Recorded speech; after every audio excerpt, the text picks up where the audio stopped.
Hey friends, welcome back to my channel, MBC Lifestyles Diary. My name is Marie. I live in New York. I love fashion, travel, and cultural events, and I'm asking you to join me on the adventure. This is day 8 of my stay in Cartagena at the Capellan Hotel. And you know, I booked a hot stone massage for an hour, and it was wonderful. And I wanted to show you the fruit, the lolo, that you just crack open with your hands. And of course, I soaked in the pool. I enjoyed the last bit of sun as I got ready to leave.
Before that, I was going to have another wonderful meal.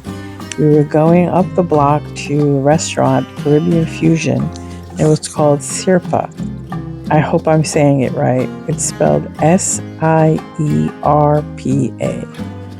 As I said, I did not have a bad meal in Cartagena, and I was looking forward to this restaurant. We started with a delicious fish taco appetizer, and then this wonderful seafood platter dish for 2. It came with a side of yuca and potatoes. It was delicious. I'm so glad we had this. And then of course there was dessert, which was a flan and of course a chocolate volcano cake.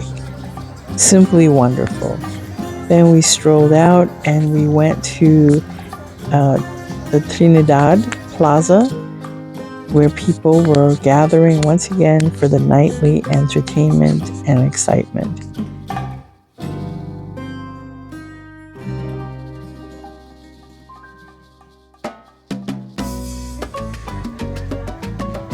Kind of sad because we were saying goodbye to this vibrant community, to something that felt very much like home.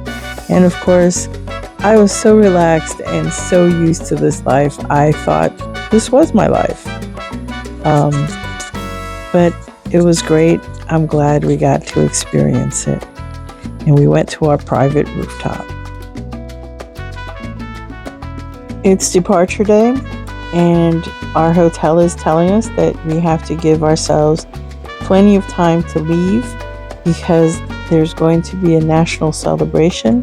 November 11th is the Independence Day for Colombia. And there's going to be massive festivities. So even though we're only 20 minutes from the airport, but because of the parades and all that's going on, it's going to take us about 2 hours to get there.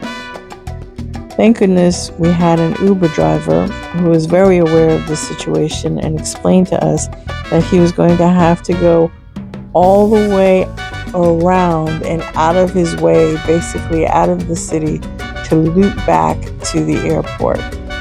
This turned out to be an unexpected tour of seeing what the true citizens of Cartagena, where they live, where they work, where they go to school, when you're not in the little bubble of tourism. So we got to see all types of neighborhoods.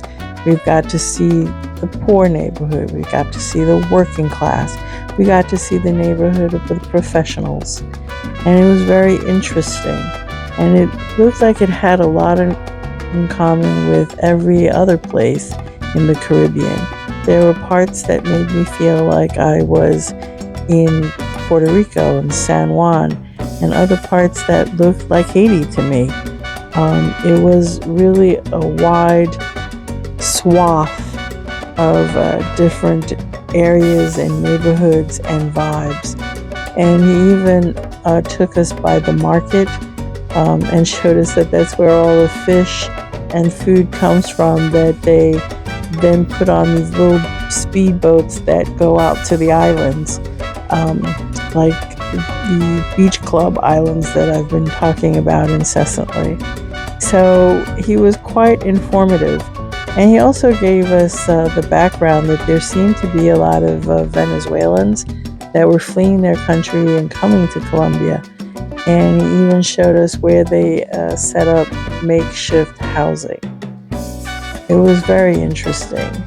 And I felt like in that one ride to the airport, I got a true sense of the city that I was in. And it also made me understand why the people were hustling so hard and selling their goods, because it was an opportunity for everyone to make some type of money and benefit from the tourism. So we looped our way around and came back into the city and caught a piece of the parade. But you got to see people going in to celebrate the independence. And here we are at the airport, and it seems like the hotels did a very good job of telling their guests to get to the airport early and making them aware of the roadblocks and traffic that was going on. And even at the airport, I had a good dish. I had a wonderful chicken empanada. And as we were waiting for our flight and the time came to board, the announcement was that the pilot was late because he got caught in traffic.